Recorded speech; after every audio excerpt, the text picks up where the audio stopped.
बात जो आपकी थी इस्लामाबाद की, क्या पूछा आपने दूसरा सवाल? जो अखराजात किए गए, देखिए वो बात अदालत की बिल्कुल वैलिड है, लेकिन जो मैंने इस्लामाबाद की आपसे बात की, इस्लामाबाद के बलदियाती इदारों को मजबूत बनाना, इन्हें फ़ाल बनाना और लोगों के जो मसाइल हैं उनके गली सतह के मोहल्ले पे हल होना, ये इनका असल मकसद है। अगर ये ना हो सके तो मेरा ख्याल है कि इन इदारों का उतना सूझमंद या उतना फ़ायदेमंद ये नहीं होंगे। हम इंशाअल्लाह ताला जिस लाइन पर इनको लेके जा रहे हैं, इन्हें मज़ीद इंशाअल्लाह हम इख्तियारात देंगे और लोगों के मसाइल जिनके अभी हमारे भाई जिनकी निशानदेही कर रहे हैं, इंशाअल्लाह ताला वो हल होगा। बहुत शुक्रिया सर। कि आखिरी 2 हफ्तों में आकर हुकूमत को ऐसा क्या याद आया कि 6 माह पहले एक हुक्मबंदी 50 यूनियन कौंसिल में इजाफा हुआ? वही सवाल से मैं जवाब दे चुका हूँ।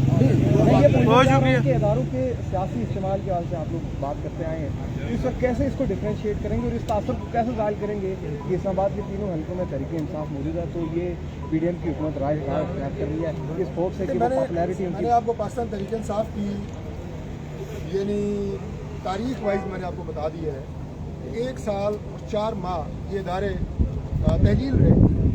पाकिस्तान की मरदमशुमारी है, उसके मुताबिक यूसिस की तादाद 2 मरतबा बढ़ाई गई है। तो अगर इस्लामाबाद की आबादी, जो आप रीज़न भी बता रहे हैं, आबादी बढ़ने की वजह से आपने यूसिस की तादाद 2 मरतबा बढ़ाई है, तो 2017 की मरदमशुमारी के तहत ये जो तादाद है वो बढ़ाई गई है, तो दोबारा मरदमशुमारी हुई नहीं है, तो आबादी में इजाफे का फिर आपने तयन कैसे कर लिया? और 2017 के तहत आपने देखिए बात यह है कि ये सिर्फ एक एलिमेंट मेरे भाई नहीं होता।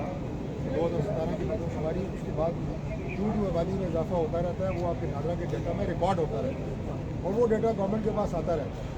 तो इसमें कोई एक नहीं 2-3 फैक्टर हैं जिनको मद्देनजर रख के ये स्टेप उठाया। और दूसरी एक और बात, मैं माजरत से वो मेरे जहन से गुजर गई, एक बड़ा अहम इशू और वोटर लिस्टों का है, जो कि इससे पहले 24 दिसंबर को जो ऑर्डर इस्लामाबाद हाई कोर्ट ने पास किया, उसमें वाज़ेह तौर पे ये लिखा हुआ है कि इलेक्शन कमीशन ऑफ पाकिस्तान जो वोटर लिस्टों में डिस्क्रिपेंसीज हैं उन्हें दुरुस्त करें। और ये नुकता हमने इलेक्शन कमीशन ऑफ पाकिस्तान के सामने भी उठाया, जिस दिन ये हियरिंग थी हमारी पीछे, तो हमारे अटॉर्नी जनरल साहब ने ये नुकता इलेक्शन कमीशन ऑफ पाकिस्तान के सामने रखा। मेरे अपनी घर की 2 वोट वहाँ पे हैं जहाँ पे मैं रह रहा हूँ और बाकी 6 वोट वो दूसरी यूनियन कौंसिल में गए हुए। ये अपनी फैमिली की मैं आपको बात बता रहा हूँ। और ये सिर्फ एक यूनियन कौंसिल की नहीं, हर यूनियन कौंसिल के अंदर, और उसके लिए 15 से ज़ायद रिट पटिशन यहाँ पे इस्लामाबाद हाई कोर्ट में की गई कि पहले इन वोटिंग लिस्टों की दुरुस्ती की जाए, क्योंकि अगर मैं या 1000 वोटर एक यूनियन कौंसिल में रह रहे हैं और वहाँ पे लोग वोट इस्तेमाल नहीं कर सकते, तो मेरा ख्याल है कि बुनियादी इदारों की जो है वो शायद उसके फ़वाइद उन लोगों तक या उस यूनियन कौंसिल तक ना पहुँचेंगे, जिनकी दुरुस्ती भी बहरहाल ज़रूरी है। बहुत शुक्रिया जी, बहुत शुक्रिया।